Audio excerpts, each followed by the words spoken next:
Bandeko boye malamu bisika tomesana okutana na bino bisika wapi totongo ko ekolo Kongo po itongama na kati ya bosolo na Kin 24 télévision na esengo tokutani susu po tobeta masolo ya ekolo na biso ndenge boyebi masolo ya Nairobi 3 bisika wapi gouvernement congolais na ba groupes armés oyo bazali actif na ekolo na biso batiaki mitu elongo pona komeka kosolola koyeba nini yango et que ça là que ba continue kozama ndoki na kozama ndoki bande ko ba ko kufa ba ko favoriser pillage ya ba ressources na biso nyonso wana et ko permettre ekolo na biso etongama te développement ekolo Congo ezali hypothéqué yango gouvernement na force nyonso ya sous région et tsaki maele sikamoko po ete ba kongomani ba ko kosolola nini lobami kuna nini e salami kuna tokomeka kolobelango na bosolo mokolo malelo bandeko tokozongela oyo bato bako benga réponse ya Félix Antoine Tshisekedi Tshilombo na Paul Kagame président Rwanda nini Félix Antoine Tshisekedi Tshilombo alobi na bilenge oyo azaki kodine na bango tokobeta lisolo ngo na bosolo ya mokolo malelo tokobeta pe lisolo etali réaction to débat eza lancé to ouvert na parlement européen na likambo etali situation ya République démocratique du Congo biso nyonso na bino tolandi député o ya lobby lokola Kongomani atomboli mongongo ba congolais pour le monde entier que oyo ko salema na ekolo na biso ezali ya Congo ezali inacceptable esengeli ba congolais ba vivre na kimia tokolo belango me yambo to banda disolo ya mokolo walelo esengeli bandeko to kotelema 1 minute bino bokola na biso na ndako a mémoire ya ba congomani oyo ba kwai kuna na mboka ya Kishishe à peu près 270 congolais au ba massacré bango na ba force négative na bango na ekolo Congo et pour na mokolo malele bandi mimbela na bino ezali mwana mboka Dadou Kimfula oyo andi mimbela na bino azali analyste politique andi mimbela po akoka bandeko kopesa biano na mituna na bino ala kisabino oyaye makanisi na maimatali kotambola ekolo na ye ekolo Congo ningi tolobaka ekolo kitoko etondan kitabata maile pebonya ndeko nanu to yambio danu pardon to yambio na esengo o ezali plateau na yo omisana nango deja boye malamu na bosolo mbote ndeko mopanzi sango mbote na bakongomani banso bisika bazali ko landa biso mbote pe na ba ko débattre na zana bango na poko lelo kaka ndenga na loba na bito komesana il est plus ampli to komi komesana na banti valeur na mboka oyo to komi komona ngo komi ba valeur et je crois que mutuna una tuna rezala qui est important réponse c'est le moment congolais la congolais place ya zali a pesa biano est-ce que mesani na nini na pasi to a mesani na changement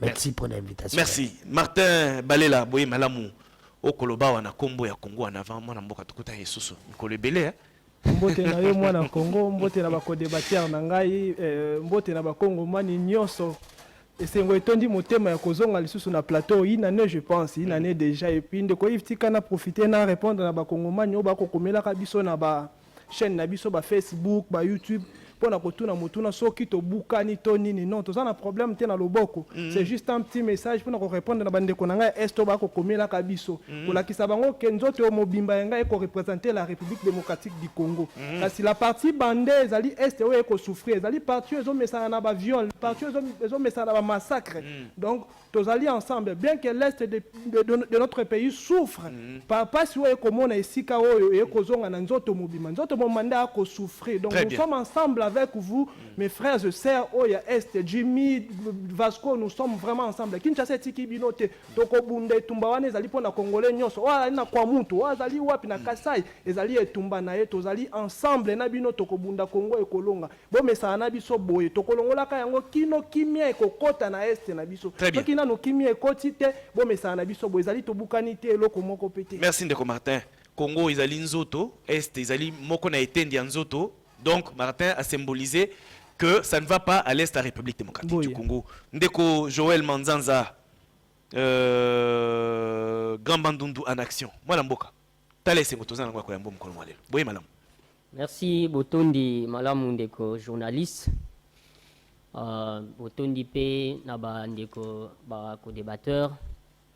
Pesa Nimbote. Pesa Lié Sengo, Nandenge Tozali Go Sangana. mpona kosolola makambo oyo etali ekolo na biso. Tozali kokompatir na bandeko na biso baoyo bazali kowa na kati ya Kishese pe na bandeko na biso na kwa mutu. Kasi eloko ezali kosala pasi na ndenge moko mokonzi ya mboka alobaki jour akutanaki na bilenge alobi les pratiques et les habitudes ont une dent dure.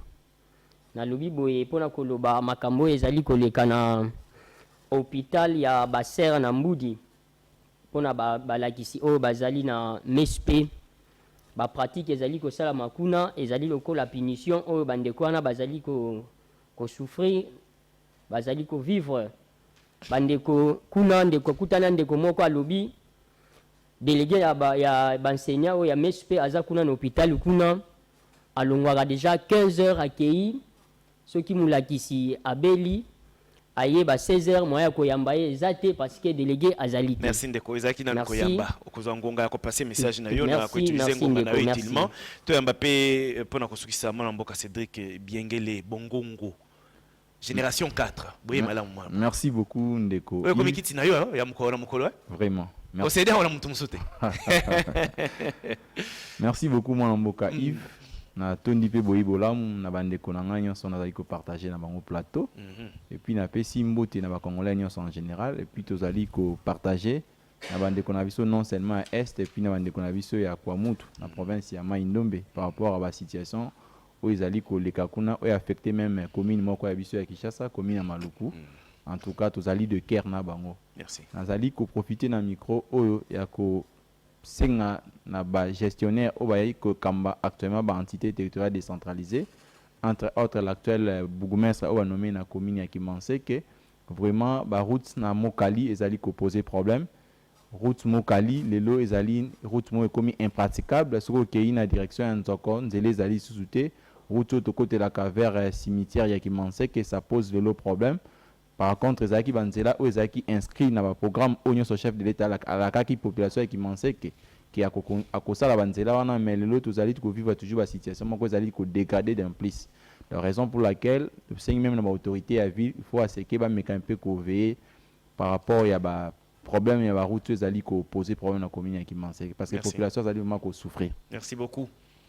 Ndenge tolobaki émission yo toza ko dédié yango spécialement na bao nyonso victime ya massacre oyo tosalema na Kisheshe émission to dédié yango na bino nyonso pona alakisa que biso toza na possibilité mususu te to yebi ko simba mandoki na biso na force na biso to pesi yango simama pinga na biso ba FRDC babunda pona ko défendre ekolo mais biso en tant que bapanzi sango rôle na biso izali ya ko dénoncer ba pratique nyonso ya mabe to mabe nyonso bisika nyonso izali na émission alelo to de diango na bandeko nyonso bazali andoye biso nyonso na matanga ongambu kuna.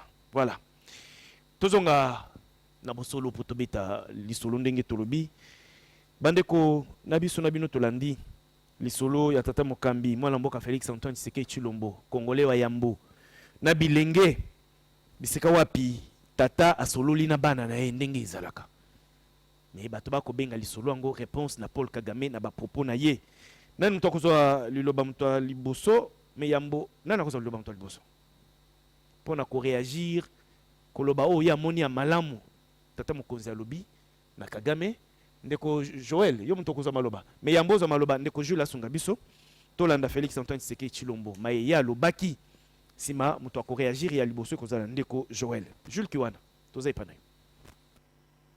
Ne faites pas ça.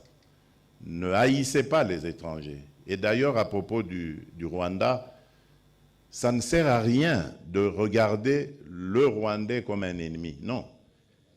C'est le régime rwandais avec Paul Kagame à sa tête qui est l'ennemi de la République démocratique du Congo. Les Rwandais et les Rwandaises sont nos frères et sœurs. Et d'ailleurs, ils ont besoin de notre aide parce qu'ils sont muselés. Ils ont besoin de notre aide pour se libérer. Ça n'a rien à voir avec ce que leurs dirigeants sont en train de leur imposer.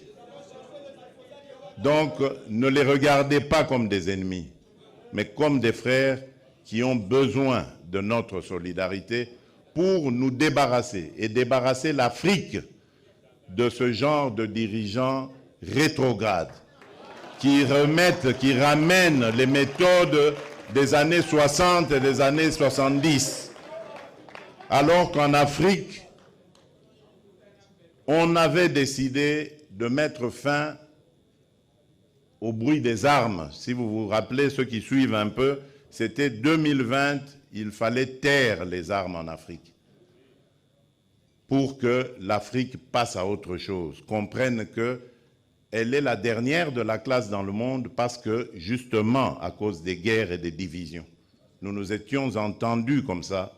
Malheureusement, ce n'est pas arrivé, on a dû encore prolonger, mais c'est à cause, justement, des dirigeants tels que Paul Kagame. Et il s'enorgueillit d'être un faiseur de guerre, un spécialiste dans la guerre. Il en est fier. Moi, à sa place, je me cacherais, j'aurais honte d'assumer le fait qu'on sème la mort et la désolation. C'est honteux. Et je dirais même diabolique. Nous n'allons pas manger de ce comportement, il y a Paul Kagame, honteux, comportement diabolique, un président rétrograde. Si ma comportement boyende Afrique iko kende libosote Félix Tshisekedi. Moi mboka Joël Manzanza.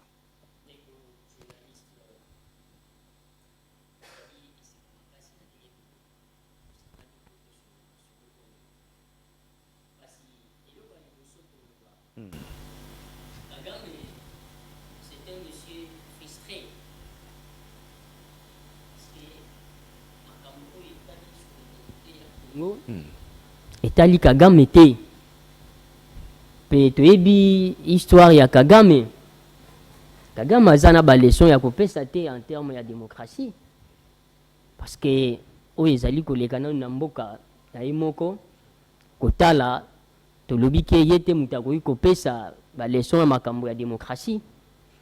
Kagame problème na ye c'est parce que a se sentir bloqué na avantage oyo azalaki nango na régime passé. Amoni ke na koya ya Félix na ndenge aza na projet ya kotamwisa Congo po tokende liboso, alobi minere nyonso ezali ya Congo ezali mpona bolamu ya mboka na biso mpona bakongolais et traverser lisusu te ekende kosunga bavoisin pendant ke biso moko na kati awa toza na posa na yango mpo toorganize makambo na mboka na biso. Badécision oyo mokonzi ya mboka azwi, Kagame est frustré parce que bavantage na ye nyonso oyo abandaki kozwa azozwa yango lisusu te. Pe kolanda makambo ndenge ezali kotambola ezali Kagame kaka te. C'est-à-dire Kagame azali neti eloko moko boye bazoki utiliser mpona kodestabiliser Congo. Kagame azali pion, azali mutu oyo communauté internationale les utiliser mpona continuer ko déstabiliser Congo, mpona continuer ko yiba minere ya mboka oyo ekoki kosunga ba Congolais. Yango mokonzi ya mboka alobi ya mbala oyo makambo wana ekosalama lisusu te. Mais totali réponse ya mokonzi ya mboka na maloba na ye ndeko lelo Afrique eza na posa ekende liboso. Afrique eza na posa etelema. Afrique eza lisusu na posa ya ba dirigeant oyo te bazo jouer rôle ya nini ya occidentaux pona ko neutraliser Afrique, pona ko tika Afrique na état oyo ezali. Yango ndeti mokonzi ya mboka alobi basanganaki na 2020 balobi te ya mbala oyo tolingi lisusu makambo wana te. Parce que tozotala bango bazo développer bazo évoluer. Mais balingi kaka biso to tika la kaka na domination na bango. Et bazo ko jouer politique ya diviser pour mieux régner. Lelo Kagame aza tokolo bango aza le mal de l'Afrique.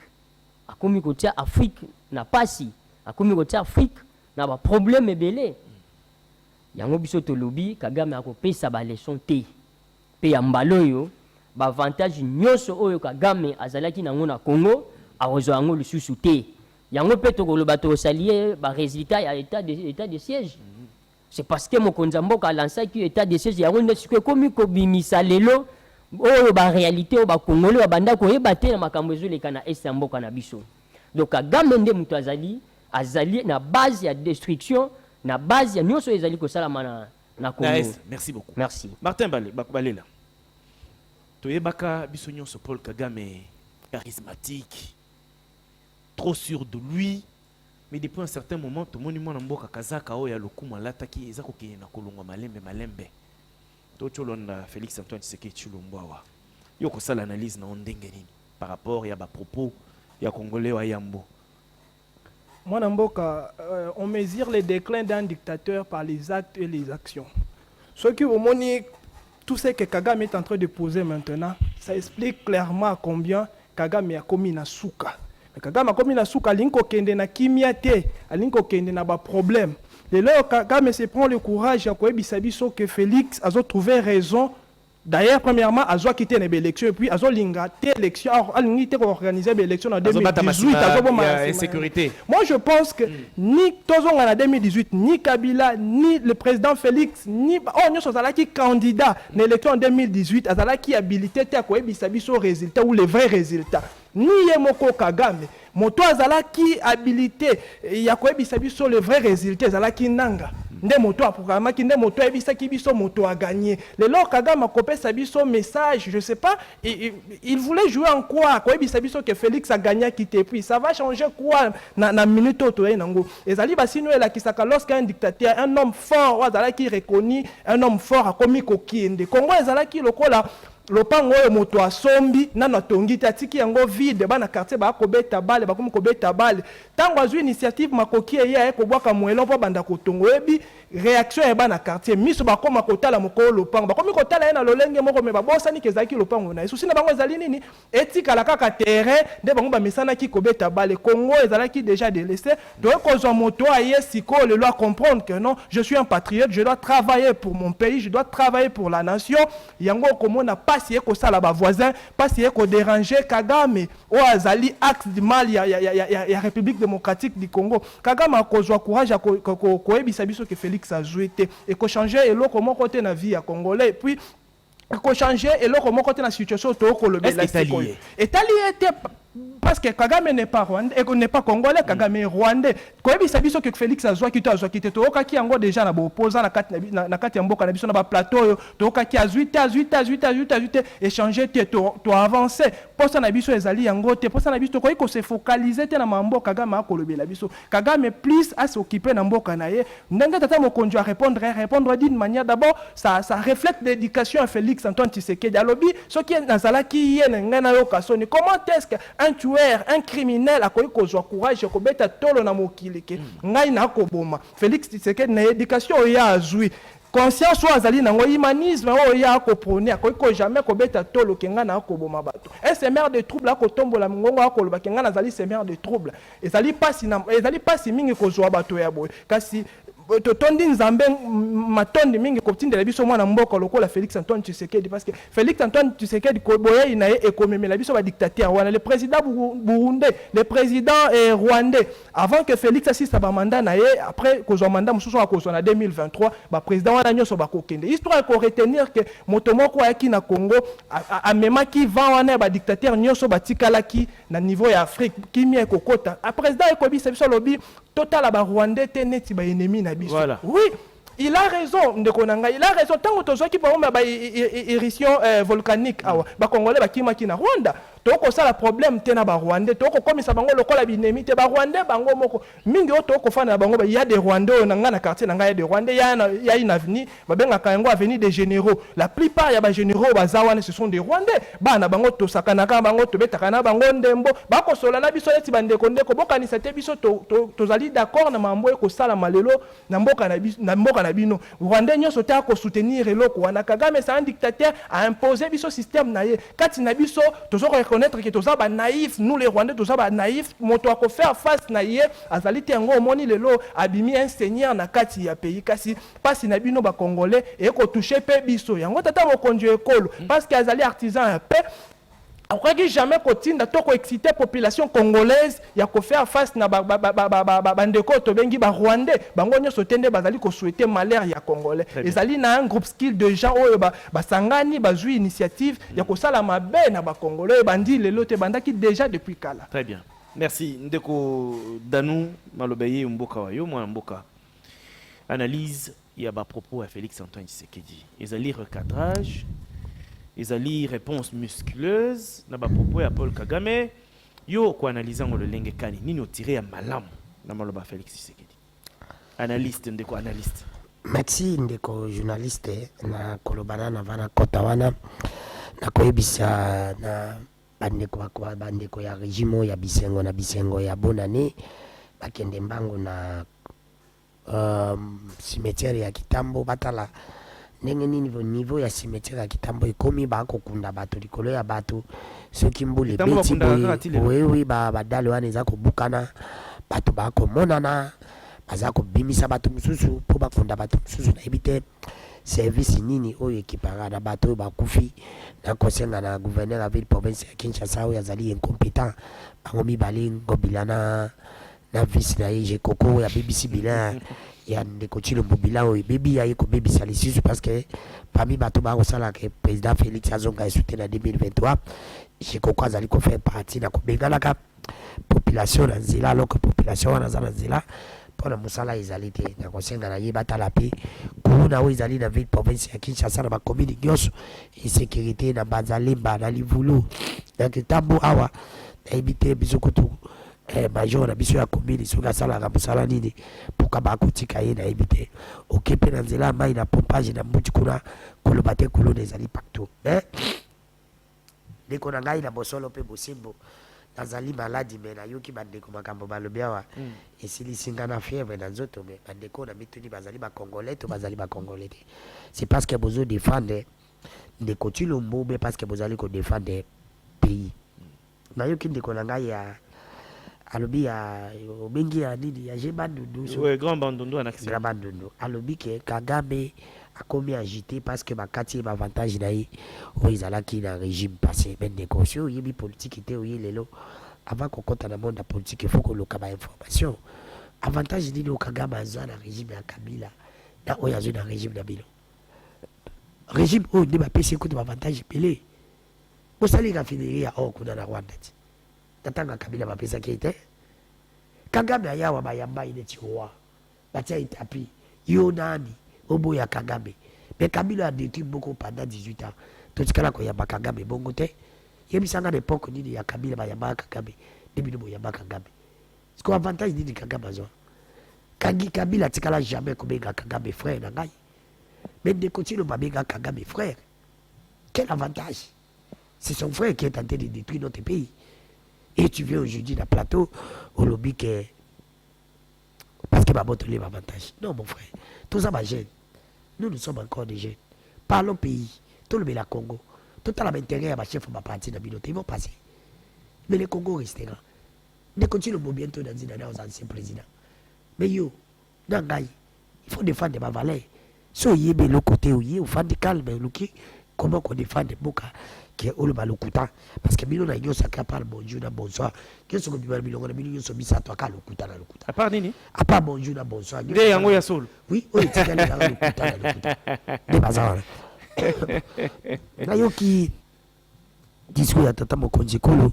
na ndeko na ngai ya mina ndeko Martin oui Congo en avant parti monsieur Sipona bwina kota wana oh ça c'est pas des partis mon frère to beta basolo to le bela mboka o ils ont parti nengeni les arts reconnus ils ont enregistré dans le bela Congo je peux pas perdre mon temps pendant le bela parce que yo que évoquer kana bangunde te yango na lobi na kada ye bagi dete et on attend combat parti na monike na ko perdre 30 secondes ngate pendant le bela parti na bango alors na kina ngana makambo izali important ngala tala entraîner ni continue bo elle ba jouer ba comme en Allemagne ba poli mais ba sali va limoger entraîner. C'est comme ça, Bisopé, 2023, il faut te limoger de Kotilombo. De Kotilombo, à salaire, il manque monumental. De Kotilombo, ce qu'ils ont qui gagne, ngai pour la tchaki ma boka la moto na mona qui raté. Comme d'habitude, il a mis ça dans ma raté, et pas d'ailleurs, parce que de Kotilombo, avant le bail, il fallait 5 ans, Bisopé, pardon. Boli Bisangai, dans le Belaki Kagame, Azali Foué Nangai, Boli Bisangai, Nayaki na Kagame, ah, Boye Belaki. Je pensais qu'il était bon, mais il n'était pas bon. Il n'était pas bon, frère. Il y a eu des gens qui pardon. De Kotilombo, à 5 biso pardon. De Kotilombo vient nous dire que non, il y a des problèmes, il y a peuple rwandais, il y a des problèmes. Mais régime, mais Kagame, non? Oh. Mais il n'y a pas un problème. À la vérité. À la vérité, c'est l'oyo. C'est ça, mais pas selon moi. C'est quoi selon la vérité? Mais Kagame est dans le régime, pour aller à Sabadani. Peuple d'Haïti. Ce qui a un Bouddha. Et Bissona yo to Bouddha, to Taboli, Tongo Bidi pour capoter les Sabadani. Pour nayo, Congolais considèrent Rwandais comme ennemi. Mais dans le temps où il y a considéré Rwandais comme ennemi. Pourquoi pas Bango Boko, battre les Bila Bukonzi na Bango? Parce que c'est l'occasion. Même si Bango Berego yo ko sala lilo. Mais papa, les loyaux ont la possibilité à Kolobandengo Zolbabo poser na RDC. Est-ce que vous avez Rwanda va balobi ndenge yozolo babo? Na lobi de Konangai. Est-ce que ceux qui battu yoso ba télébi ba na Rwanda? Kagame ko bon yoso. Ya ça bébé ba. Non, de kotika na kende. C'est pour te dire que non, ils allaient bango. Ils allaient bango moko de ba ko sala ke Kagame aza ko sala pona ba intérêt na bango. Donc indeko wana yo boyi yango. C'est pour te dire que biso na Rwanda, il faut te déclarer guerre officiellement. Merci beaucoup. Pour la kokanga et permettre ceux qui te déclarer guerre et qu'on permette ba congolais guerre so. Au Bazali na Rwanda, Bakobima, Rwanda au Bazali na RDC, Bakobima, donc quand on ma frontière na biso, pour la koyebisa monde atike biso na Rwanda to sali orange, to pesa ki ba muta ba changer te, to ba be ceux qui ba ko beta biso, ba beta biso, ceux qui ba ko bombo ba ko za Congo, ba bobi ba soda na biso ba jupe biso nyo so peuple, ba bobi yango. To za sur na terre ko négocier te na ba Rwanda. Tata mokonzi kolo atika biso ba discours ya fraternité. Atika biso diplomatie ou fouta tête. On n'a pas besoin de sa diplomatie. Merci Ndeko Danou. Parce que diplomatie d'ailleurs, ce qui est fouta qui avion il y a qui la bidu qui est Pesa Maloba Ndeko. Pesa Maloba. Merci beaucoup Cédric. OK, analyse Ndeko Danou aza en face na yo. Est-ce que bino beti maboko lobi tata mokonzo ekolo lobi malamu. Tei biso discours ya bolingo, place ya haine, mais Ndeko Danou a lobi pas question à kindeko entre Rwandais na Congolais. Ok, Malobana est très bien. Analysez discours à Tata Mokonzo et Kolondeko. Lundi, incompréhension, peu incongruité, ebimina monoko yandeko nanga idanu. C'est un analyste, hein? Ouais, c'est présenté. Analyste politique indépendant. Vous devez me laisser aussi calme. Non, allez-y, allez-y. Donc, Ndeko Danou a se présenté local indépendant, mais moi personnellement, n'a enregistré aucun élément d'indépendance dans l'esprit nae. Plutôt, faut Ndeko azwa courage. Oyo Mboka Misusu va se présenter, Ndeko va se présenter comme membre à parti à Mboka Meda. Il est courageux, mais peut-être il y a aussi un étiquetage où se caché na kombo moko indépendant, mais en réalité tu n'es pas un indépendant, tu es en face il y a un opposant. Ah bon. Donc moi j'aimerais que Ola ta casquette pour que tout ça débat kitoko.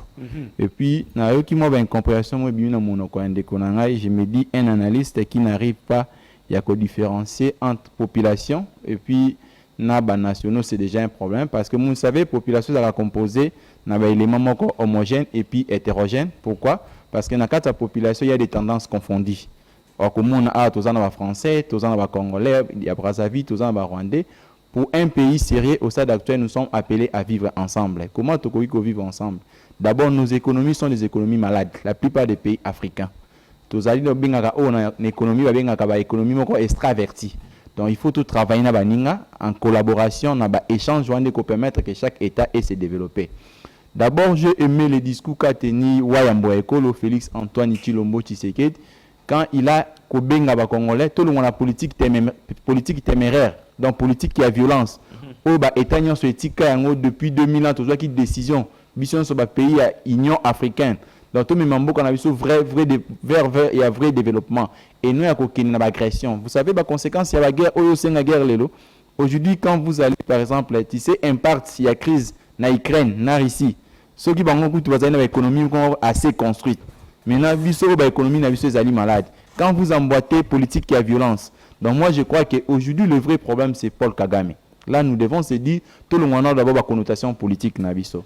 Parce que le lobo servir Paul Kagame comme une leçon pour la démocratie congolaise. D'abord il faut comment Paul Kagame a accédé au pouvoir. Paul Kagame a une FPR. Comment FPR est ça qui renverse le pouvoir? Il y a le président Biarimani. Plutôt, ce sont des gens qui ont tué. Paul Kagame, il a contribué à l'Iwa et à Musée, Laurent Désiré Kabila. Il faut peut-être autant à l'histoire. Paul Kagame, il a participé même à la mort du président Mobutu. Le président Mobutu était décédé, Mobutu a fait 67 ans d'âge. Azaki encore élengué. 67 ans, moi mon père a 70 ans d'âge, mais il est encore fort. Mais Mobutu a fait 67 ans d'âge avec mon cœur. Tout ça, c'est toujours Paul Kagame. Comment Paul Kagame a contribué à renverser, il y a même monter un génocide rwandais, c'était une histoire montée. Essayez de lire l'histoire, de se référer. Le problème vivre c'est quoi? Baling va respecter la volonté il y a 1884 et 1885. Parce que la RDC c'est le CEP, c'est parmi les pays africains. Et sur le gros qui même pas trois. Après conférence de Berlin, ils ont colonisé. Ils ont merci à tout le monde. Batika qui va ça ou exploitation moko moutonion so pesa qui RDC à l'époque na maboko ya roi Léopold, c'est-à-dire ba imposer qui est parmi les recommandations il faut laisser ba pays nyonso et à kosa la libre exploitation na République démocratique du Congo. Oh lelo e ko bote la biso même soko na ba année 90. Derrière l'agression, il y a toujours l'extérieur qui travaillait en intelligence avec les Rwandais. Entre autres, c'était le produit Paul Kagame. Parce que Paul Kagame, c'est le produit des Américains. Il a même étudié là-bas. Azali Moka Outina avec code de guerre américaine. Raison pour laquelle il était toujours utilisé comme un pion. Quand par exemple le chef de l'État dit que par exemple, il faut faire la différence entre un système et les gestionnaires des systèmes. Ce sont les individus qui gèrent le système. Je donne le cas. On ne parle pas de la population, mais il y a un groupe de gens qui utilisent leur politique pour la détruire à Mboka Moussous. Il y a des individus rwandais qui utilisent peut-être naba américains, utiliser naba français pour fragiliser certains pays africains, entre autres Bisso République démocratique du Congo des Tozali victimes et Ilokwana. Mais quand le chef de l'État utilise une rhétorique forte, à des fois nous personnellement tout si moi Mboka wa yambo ekolo longonya na oyazu décision wana il y a quoi interpeller les populations nabiso et nous sommes appelés à vivre ensemble. Il ne faut pas tout considérer comme nos ennemis. Merci beaucoup. Plutôt combattre les systèmes. Merci beaucoup, Ndeko Cédric Bienguele. Donc, l'histoire nabiso et Koko Babandeko. Nabi que Ndeko Martin Balé Lazo vibré. Azana va réplique à Kosala. Mais sinon, toujours procéder boui. Ndeko Joël Akozo Maloba. Je suis sûr à Koloka répliquer. Mais il faut que ça lango na esprit à synthèse mais au PSB point de vue nayo na ba conclusion il y a Nairobi 3 oyo esika wapi ba groupes armés bandimi ko désarmés mais ba ko la kisabo bangi na bango manque à confiance na ba animateur il y a organisation il y a programme oyo ba bengi DDRR hein au PSB makanisi nayo peut-être dans 2 minutes montunyo soit ko réagir dans 2 minutes atipe réplique ni na kati si matokoti na thème elandi Makambo, il y a diplomatie, débat est lancé dans le Parlement européen sur la République démocratique du Congo, dont il y a Union européenne, na soutien il y a armée rwandaise. Alandi ndeko nangai ndeko danu ndeko histoire ya mboko biso nyoso toyebi yango toyebi masolo ndenge ezali kotambola na lobaka ngo na ba émission moko boye awa que les problèmes ya est eza Kagame eza ba Rwandais te tout ça quand même différence wana ba Rwandais wana eza population toza bandeko toza bango na bango toza benemi te parce que même na est wana na tongo bakati sera ba est wana ba totambola ça ba échange zo balana makamno surtout mais c'est Kagame qui a un problème oyo la puissance étrangère ezali ko utiliser pour déstabiliser mboka na biso pour déstabiliser Afrique alors que Afrique tozali susu na posa makambo wana te ndeko so yali comprendre ngote le problème c'est Kagame et non les Rwandais toza ba ennemi te na ba Rwandais mais c'est Kagame yango pe komona bandeko bakendaki na ba négociation balobi makambo ya to bongisa to solola tout ça mais olandaki infiltration ekotaki lisusu kuna pendant que bazo solola makambo oyo bango bazo décider awa Kagame déjà na batu na ye babongisa déjà donc ba puisse connecter déjà connecter nyonso tout ma stratégie nyonso bazo monter tina Rwanda ezokoma ndeko Kagame c'est un problème pour l'Afrique puis Kagame a comprendre que j'ai oyo azo jouer ezali pona kotonga Afrique te azali jouer j'ai moko pona bolamu ya batu wana pour vivre to continuer na souffrance to zana Nairobi to sukisi na ba négociation wana to sepeli makasi na ba conclusion bazui bana mboka bandimi balobi to boyi makambo ya bitumba to lingi siko to tambola na kimia biso pe to zonga na société to vivre na batu ndenge biso nyonso to ko vivre yango monaki mokonzi mboka na ndenge azali ko lité ba écarter ba M23 pona koloba ke bango ndende Rwanda balingi ko négocier na Rwanda te ba écarter bango ba oyo batikali bandimi ba engagement na bango bazali ko déposer mandoki na bango to tambola ensemble ba rejoindre des sociétés ba vivre ndenge ba ko vivre na batu oyo bazali ko luka kimia au lieu de continuer ko semer ba trouble na oyo Kagame azali ko luka. Merci beaucoup Martin Bakole. Même question, réaction na yo to réplique na yo et puis réagir par rapport à ma conclusion. Il y a Nairobi 3.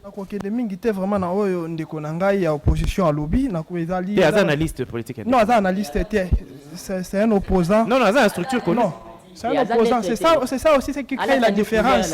Félix Kobenga Kagame frère, Félix Abengi Kagame frère na journée au batonyo so ba oki batonyo so ba moni. Frère africain. Contrairement na o ezali kosala na régime oyo eleki bakomemela biso Kagame na butu biso tolali Kagame akoya bakobenga Kagame frère ndeko na butu kongola ayebi te politique ya hypocrisie nde ndeko na nga dano akosala il est opposant mais na plateau akomi benga analyste to tuna ba question kaka na ba téléspectateur ba analyse na ye ezali ba analyse un analyste ou ba analyse moko ya un opposant ou azali face peut-être ya bato ba ko défendre pouvoir biso to ko défendre pouvoir te mais to ko défendre mboko na biso Congo yo ye ozali tu te fais ennemi à Félix Antoine Tshisekedi. Donc, d'office, yo moko yebi oyo komi déjà opposant, komi benga analyste na plateau yote. Na pesi yoka exemple ezali typique, yo lelo ozali opposant.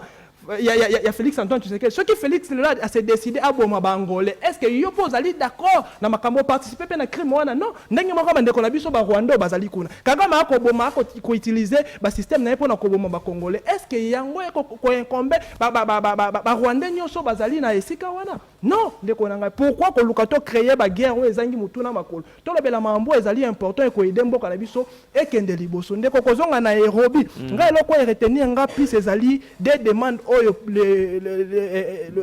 président non le président honoraire Kenya le vieux Uhuru Kenyatta ya liboso akosenga lobby na ba groupe rebelle wana lobby ba libérer ba enfants militaires au bango bazo posséder bazaki utiliser na ba groupe na bango déjà ezali sens moko humanisme okomona moto akokanisa lokola moto parce que ali moboti ali papa akoki kondima te ke mwana na ye na âge oyo anana toucher âge nibilité akokosima mandoki pona kobunde puis na ba place ya mwana ezali kelasi na ba groupe moko ezali ba groupe ya ba rebelle ya mibala ko ba lobby soki il faut qu'on négocier mais ba groupe étranger bazonga nanu na ba pays na bango bakende ko zwa langue na ba lokola FDLR il faut bazonga na Rwanda bakozwa langue na régime ya Kagame na régime ya Kagame ba ADF bakende na Uganda bakende ko sola na bango ezali bongo oya biso pe bazali au vrai sens du mot on ko benga bango ba rebelle parce que ba se rebeller peut-être par rapport à un système au bango ba trouva que ezalaki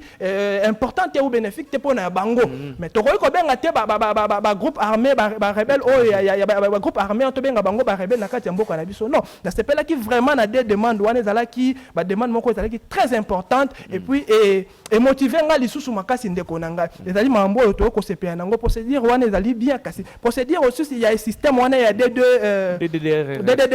wana ezali procédure o bandeko ya biso pe ba bandeko ba rebelle ya groupe armé rebelle wana ba kosenga ezali ba ina raison na bango ezali système moko faut ko check équipe oyo ko l'équipe moko ko za la naître ko za kozala sincère mpona garantir garantir sécurité confiance puis confiance ya bato nyonso parce que ntango moto akotika alingi azala à se sentir en sécurité non en insécurité à se sentir vraiment que no vie même famille na ngai ekozala en sécurité elingi koloba te ke no bazwa bango bakotisa bango na armée non soki bakozwa même congolais bakotisi ye bakotisi ye na armée congolais c'est pas un problème mais kokende kozwa un rwandais bazwa ye bakotisa ye na armée congolais poser biso premier yango to koboya ba système wana ba brassage na ba message merci beaucoup ndeko danou alors pas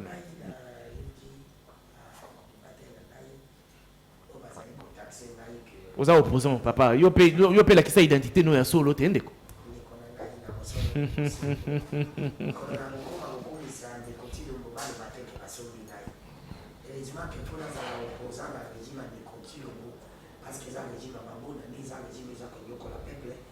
eza régime ata kenga jeune akoki kosoutenir te parce que eza régime oyo soki nyonso tokutaki ya mabe bakomisi yango bavaleur c'est pour te dire soki nakomisi bango nakoki kokomisa te kenaki na ndako mpa na ngai koeza te nazotala mati na baterase nakei na ndako mpa na ngai mai eza te nakei na ndako mpa na ngai napesi mwasi 10 000 francs moya lambe eza te mpasi batina nato na banda kokomisa régime ono bandeko na ngai ya nyosale parce que biloko eza nyosakle eza wana te eloko moko eza na centralisation eza wana te eza nyosale eza bazala na wana te akoyebisa bino na bosolo mpe bosimo eza kofunda de continue continuellement soki molobi réellement que ndeko félix kagame nde azali problème c'est pour te dire que ndeko tino mpe azali problème na biso soki kagame azali problème mpona bawande ndeko tino mpe azali problème mpona biso bacongolais parce que akokopesa biso kina toyala kaka biso c'est pour te dire qu'il faut tolongola ye toluka moto akopesa biso kimia c'est ça le grand problème parce que c'est lui qui nous avait promis que le jour où il sera président de la république akotia état-major général este soda kosomba mobiki na ye soda kosomba ndako na ye soda kozala tokokoma baminole tokokoma lemande apri état-major général tokokoma na este tokokoma baminole bref tokozala bien est-ce que tout ce qui nous avait promis a fait ça il n'a pas fait ça alors comment voulez-vous que le bakaki Kagame a des problèmes pour la Rwanda et pour la Rwandais et continue pas de problème pour la mission congolais avec ma promesse si vous avez cette mission de Kono kai soki beaucoup za kutambola te na kuloba c'est beaucoup za kutambola beti sikoyo bule beta toli ate passe ya Congo c'est lui qui a la base de continue merci 2023 il faut qu'on y bouge merci beaucoup tiens avec le sous oya ko côté équipe na même joueur te akosa la sélection à la ndeko Cédric Bongo Nairobi 3. C'est eux qui n'ont pas. C'est notre souhait. Et on dit que le gouvernement a respecté ma case. Merci. Cédric Bongo. Merci. Merci beaucoup. Moto Ningayao. Yo repesa radio. Bon, merci beaucoup Ndeko Cédric Bongo.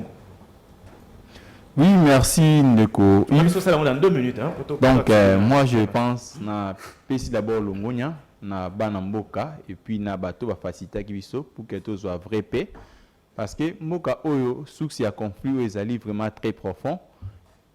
Félix Antoine Tshilombo Tshisekedi quand il est arrivé au pouvoir, il a trouvé comme président azwaki ba actif na ba passif, il a fallu appeler ça ba solution. Moka oyo ezali kaka ba résolution ya Nairobi te ou soit il y a sommet à Luanda te ne moto ezali ko problématiser situation na biso. Parce que Moka a signé au moins 9 accords et paix. Si tu joues pour la situation à Est, sous le régime précédent, peut-être un analyste, tu dois avoir des éléments. Moka a signé 9 accords de paix, mais aussi la paix éphémère. C'est-à-dire, au nom de la paix, pour intégrer Bango, lobby et benebino brassage, nani, na mixage. Maintenant, il y a un régime responsable pour mettre fin pour le brassage, pour mettre fin pour le mixage. Et puis, pour nous trouver le paiement réel, qu'est-ce qu'il faut faire? Il faut d'abord différencier parce que nous avons ça la moins différence au détail. Il y a des Congolais qui sont rebellés par rapport au système Mokobo. Il y a aussi des agresseurs. Au Bazali Banambokate, mais Bazali Koya ko agressé la frontière Nabiso.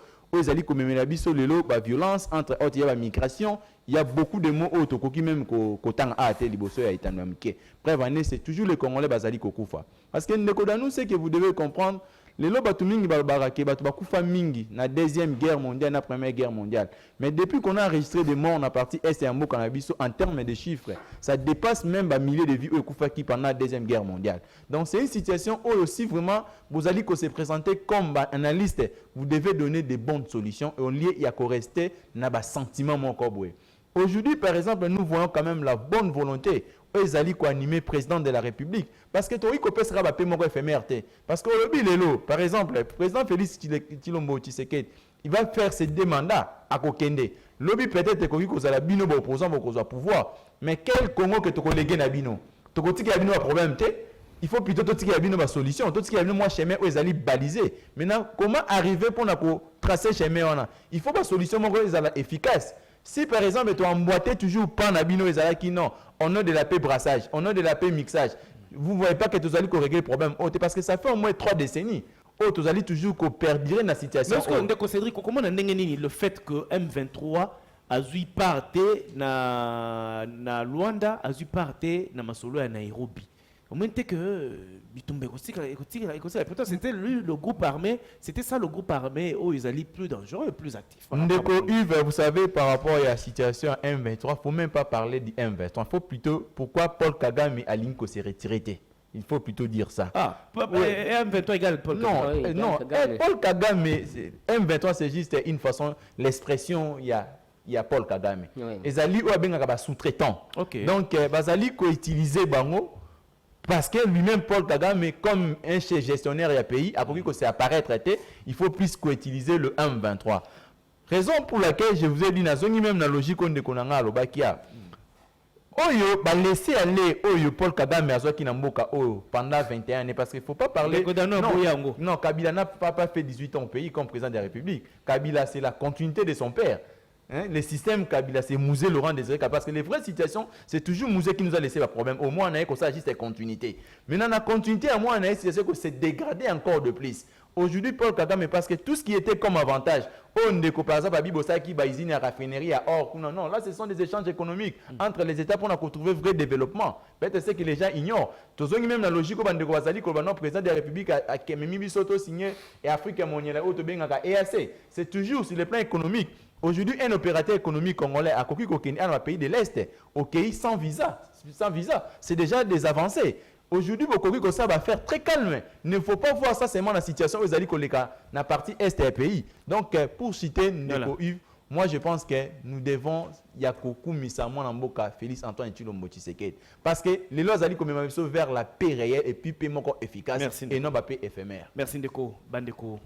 Toko poussa na télévision ezali ngonga ne biso nyonso toyebi tobeta mama likambo suka o Italie débat eza ouvert na parlement européen etali situation sécuritaire na République démocratique du Congo yambo toko tama solo ndeko Joël Kam tozo maloba muto ya liboso ndeko Jules Kiwana sunga biso tozo réaction ya moko na ba député ya parlement européen to kama yenini alobi a porter voix ya ba congolais alobi lokola congomani Tolandaye comme ça tozonga to moi analyse na biso moko na moko.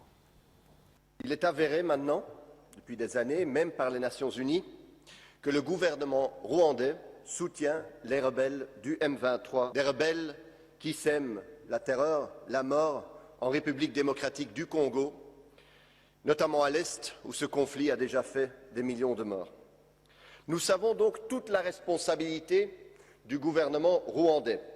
Et alors, que fait l'Union européenne, que font les pays européens? On s'attendrait à des sanctions. C'est la réponse que l'Union européenne a souvent quand on voit ce genre d'action de la part d'un pays contre un autre.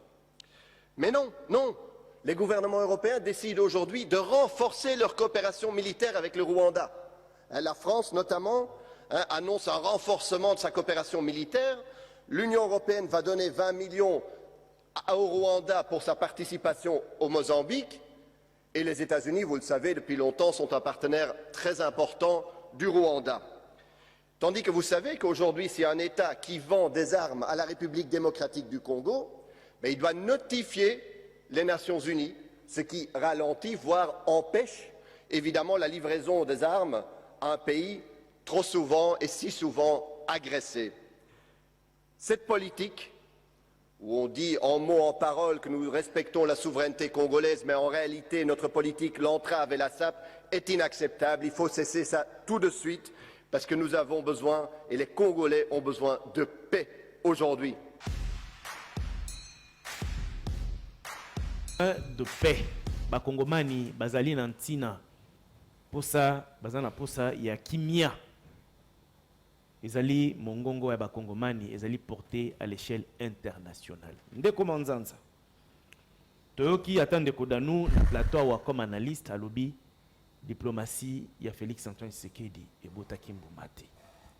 Est-ce que ezali résultat de diplomatie agissante ya régime ya Félix Antoine Tshisekedi Tshilombo?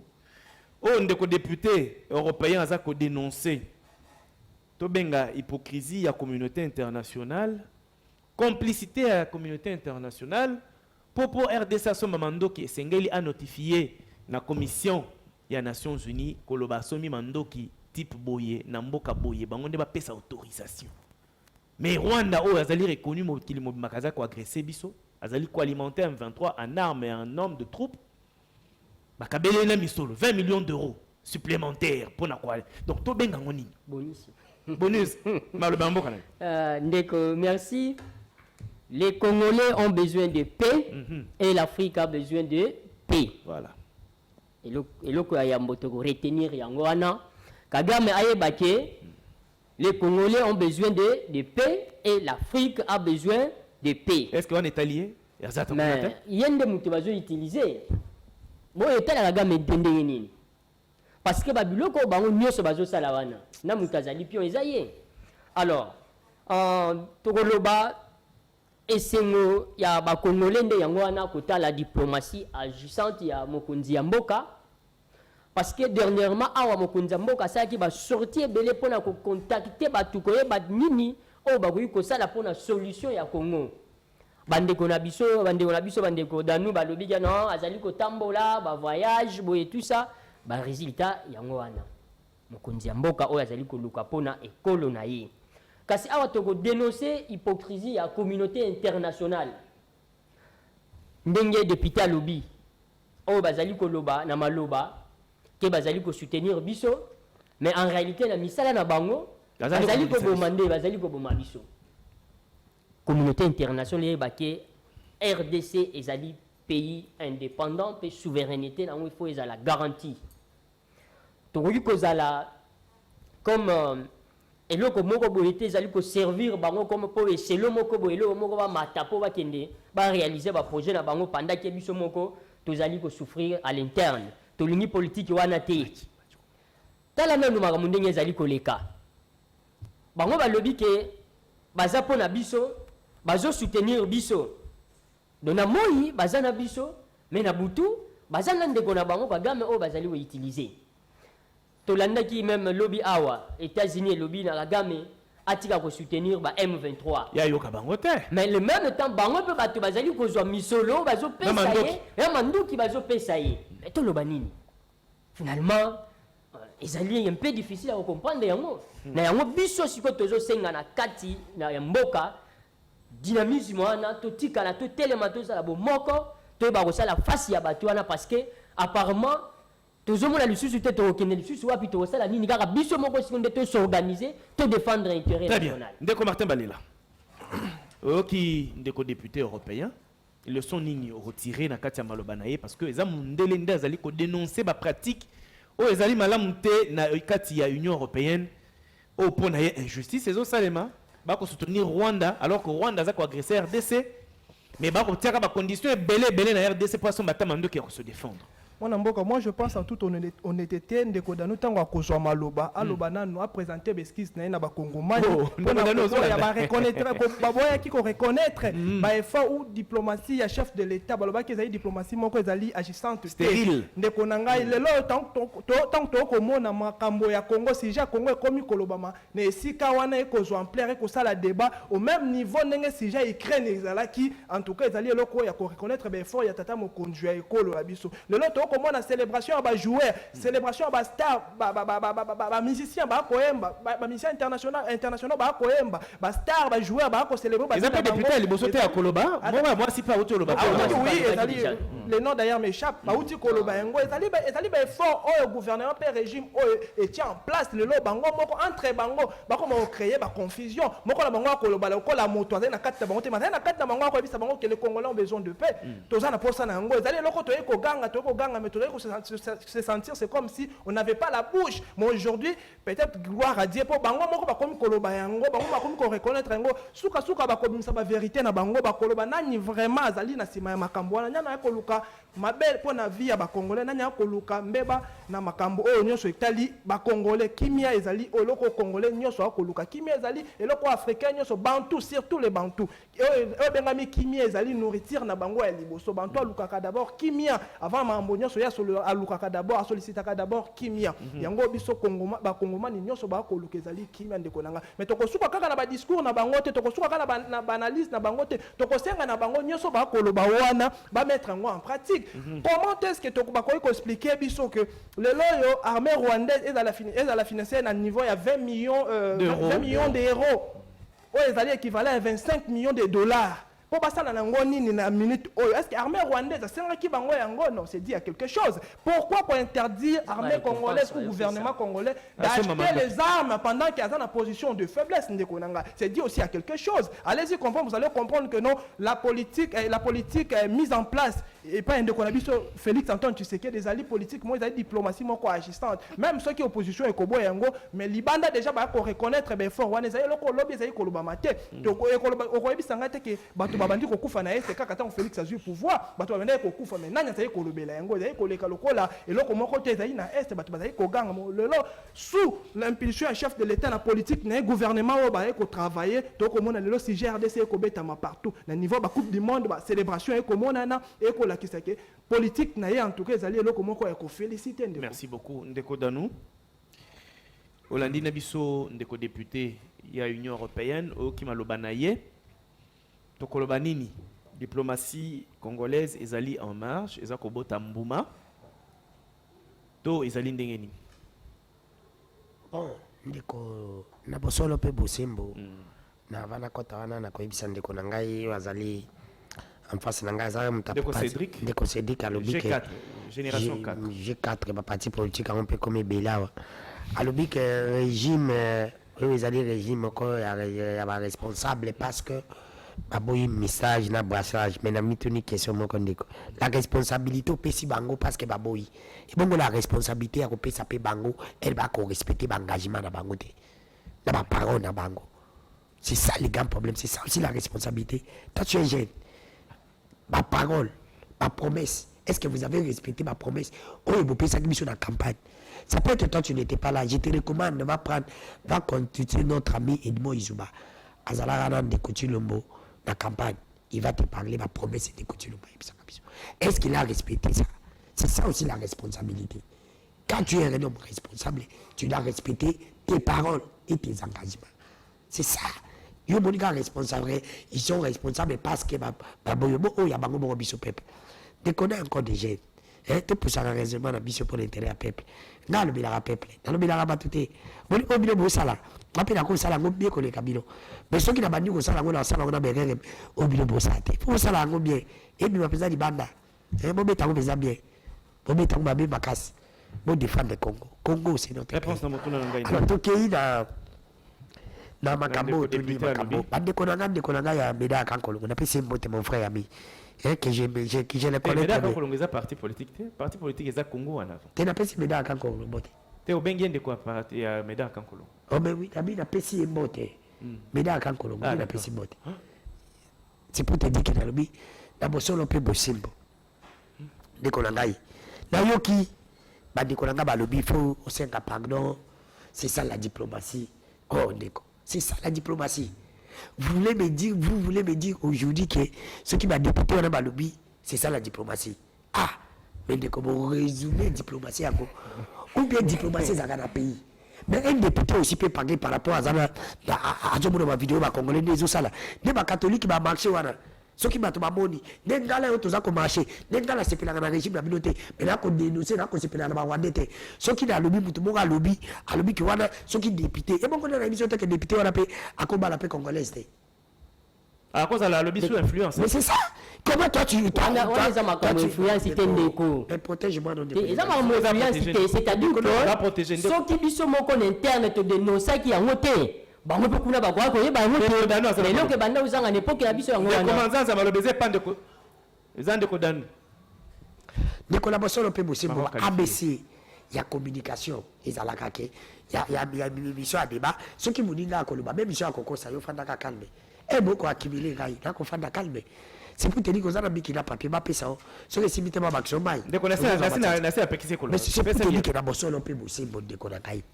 Comment on peut ça? Diplomatie, c'est un pays. Diplomatie, ça va étendre bakolo, bakokote là, biso.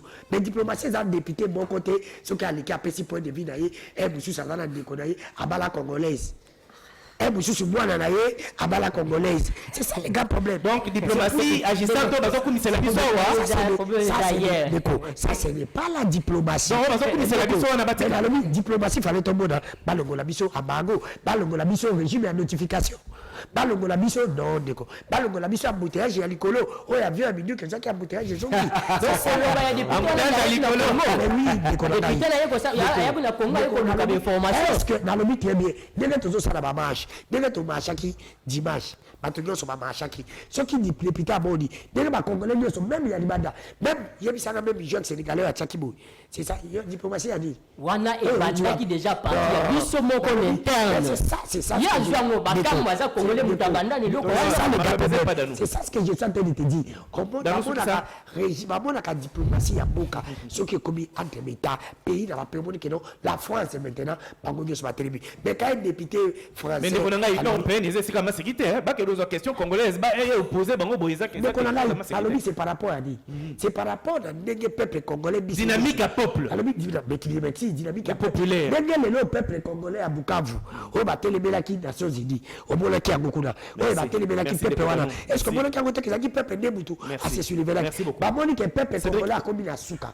Et à moi maintenant bâti à mon niveau à parlement. Merci beaucoup. Donc on a gagné. Il y a le peuple congolais a commis la souka. C'est parce que dynamique wana interne. Elle guerre aussi là, bobo le bapete que non, on de continue le beau. Non, les contributions congolais. Merci beaucoup. Parce que congolais nous ça d'aller mobiliser. Ceux qui gagnent aussi les appareils de force. Merci beaucoup. S'il vous plaît. Merci beaucoup. Merci. Ndeko Danou talanga mwana mboka Cédric Gengé bon en face.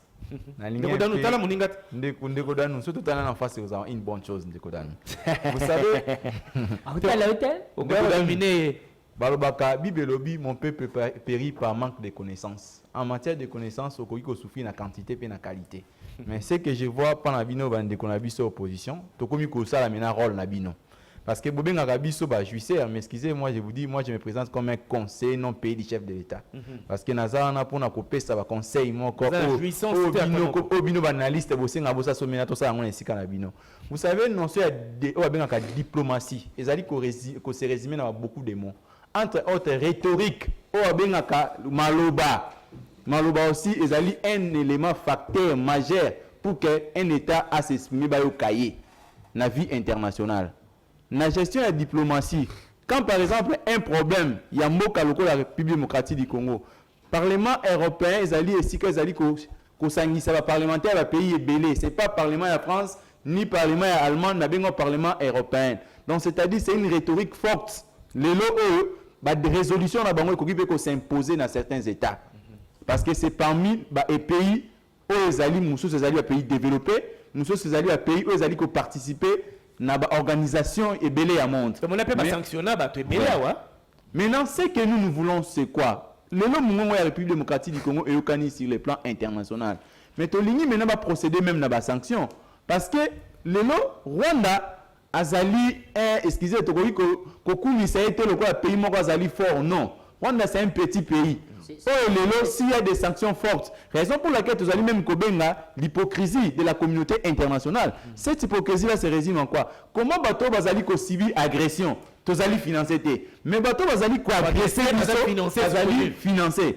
Raison pour laquelle nous nous demandons qu'il y ait même une juridiction spécialisée et veiller sur la situation à Est. S'il faudra même Rwanda azali pays signataire à statut de Rome voilà. Azali pays moko ratificataire donc ces pays Rwanda azali membre du Conseil de sécurité des Nations Unies. Voilà. Au travers du Conseil de sécurité des Nations Unies, tu peux même porter plainte na président Paul Kagame devant la Cour pénale internationale qui est quand même des sanctions fortes. Tu vas même retirer loi Rwanda na ba structure azali ko appartenir en termes de financement, mais tant que azali ko mona moto azali ko agresser biso azali financer. Je crois que tous allons à 2 poids 2 mesures. Il est grand temps, hormis mon abisso, il est grand temps aussi au niveau interne, de nous quand même que ça là-bas organisation. Je reviens surtout nos partenaires nabisso traditionnels. Aujourd'hui, il y a plusieurs méthodes où la République démocratique du Congo et Koki ko changer les partenaires. Ce qui est plus important, tous les partenaires, moi, c'est sincère vis-à-vis nabisso. Tu as vu sur la vie internationale, l'hypocrisie c'est correct entre les États, mais nous devons au moins avoir des gens au Bazali vraiment favorable pour nos dossiers qui passer dans la République démocratique du Congo. Nous demandons au chef de l'État biso conseil non payé. Il est grand temps qu'on revoie même politique internationale na biso. Les ambassadeurs que nous créditons ailleurs, voilà. Qu'est-ce qu'ils font? Quelle rhétorique vous allez utiliser pour un pays? Très bien. Vous continuez à faire pour un sentiment. Vous allez moussa bino opposé c'est bossa. To komi ko sa on a place abino de kodanu. To komi ko senga le chef de l'État, il est grand temps qu'on revoie même le profil. Il y a des créditeurs dans de bien ambassadeur ils doivent m'appeler pour les pays. De comment ça? Gonga et Poussani, au Kozwa Maloba, au Ebisibiso, en dehors il y a des dénonciations. Union européenne, membre et Parlement, on a dénoncé. Tolandi, une autre dame qui a dénoncé après très longtemps. Oh, Tosuka Nakat, Tosuka na dénonciation. RDC a besoin de sanctions. Comme ça, que le régime Kagame et se sentir penza, coincé et découragé. Ils allaient décourager n'a pas acte de sous. Ils allaient mot de la fin. Ok, merci Ndeko. Botondi pour la maloba. Awa tozali ko senga na communauté internationale. Oyo ba yebi déjà que pasi oyo ba congolais tozali komona na este ya mboka na biso mutu azali na base na yango ezali Kagame. Donc Kagame nde mutu azali ko sala ke bana Congo ba ko souffrir. Communauté internationale à la place abanda ko financer Kagame pour continuer l'hostilité na ye et ko senga basala me basala ki na Russie ba pesi ba sanction pour na koyebisa Russie ke makambo azali ko sala yango te. Mokili lelo eza na posa makambo wana te. Mais na kati ya mboka biso pe dynamisme ezali omoni massacre salami na Kishise. Lelo ministre ya justice bazu engagement mboka na biso ezu engagement mokonza mboka lobike et ko si la bongo te il fallait ekende na niveau ya CPI pour vu que affaire est à la prise au sérieux toyeba source ya massacre on a banquette et ça la mapo auteur bazala condamné. Donc Kagame ayeba que nyonso azali ko sala ezali ti flèche ya le oyo azali ko retour ekozongela yepe akorégler. Merci beaucoup Martin Balela. Ouais, moi na oyo tosuka na ba dénonciation tozali na bosenga mususu face à situation oyo et constituer pe mot de la fin.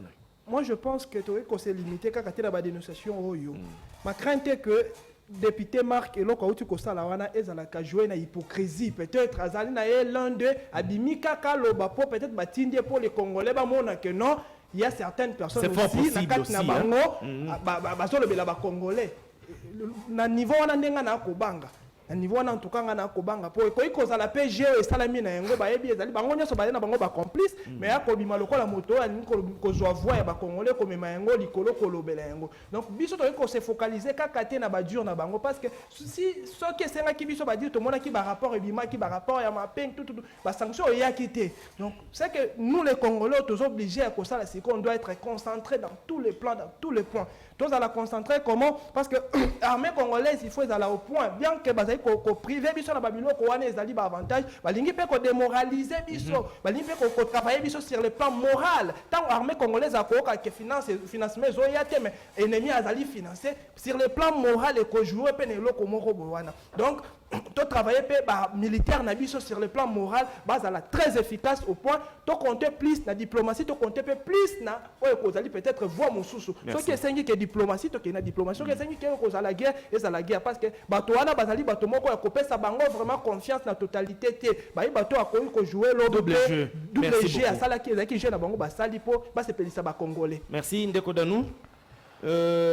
Dénonciation oui, est-ce que singeli to suka na dénonciation to yo en tant qu'analyste pe congomani ozali na exigence moko boye o ko senga na communauté internationale au jusqu'aujourd'hui azali ko paraître lokola hypocrite azali ko paraître lokola complice ya liwa ya bande ko na biso batata ba mama o ba ko fana Est République na pillage ya ba ressources na biso bien sûr ndeko mopanzi sango nga nazana tenté ya ko perdre même pas 30 secondes nga te na senga na communauté internationale parce que bango ba nelo ka osala te pona biso moko sauf biso moko parce que bango ba kotala ka ba intérêt na bango biso nde biso moko ndi na ko jisana de continuer notre président azwa makambo série atia série na armée na biso atia abakisa salaire ba soda na biso makasa comme ça musala soda na valeur ta salaire $1000 atia pe makoki makasi na armée na biso ba budget ba vantité donc déjà sur milliard kiti lisusu pas pesa vraiment armée na biso budget makasi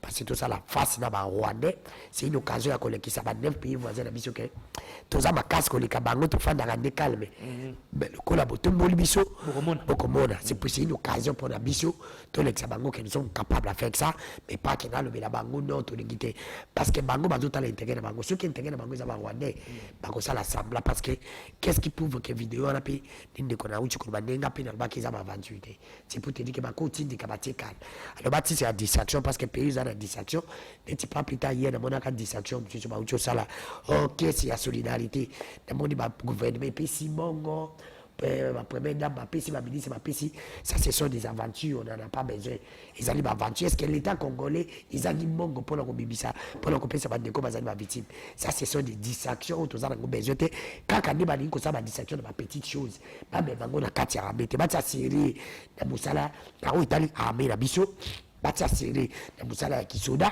bapesa musala ya kisoda valeur batia basoda na biso ba moyen ya makasi babakisa pe salaire ya soda et biso eza kolekisa keno musala ya soda nani bapesa ngo valeur te za mboko est-ce que natanga kabila soki ndenge na bakara na biso osomonaki batiaka super machine na kati ya ka lelo natanga ndeko tinombo o bazolo ba changement osomoni super machine za na kati ya ka pourquoi batite ils ont collecté que bafuta soda salaire malamu te ouais soda asombela mwana na charme merci beaucoup c'est pour te dire que ceux qui battent bobisaki et kozala malamu merci ndeko mungongo no yokani ceux qui soda kongola ko biengele salaire malamu atie sérieux to kolonga abe wades parce que pour épreuve biso to zaka même 11e merci abe wades aza classé te merci ndeko Cédric bon merci beaucoup Mboka Yves ya kosu qui sezalité. L'histoire se répète, donc il faut tout se référer toujours à l'histoire de Mboka Nabiso.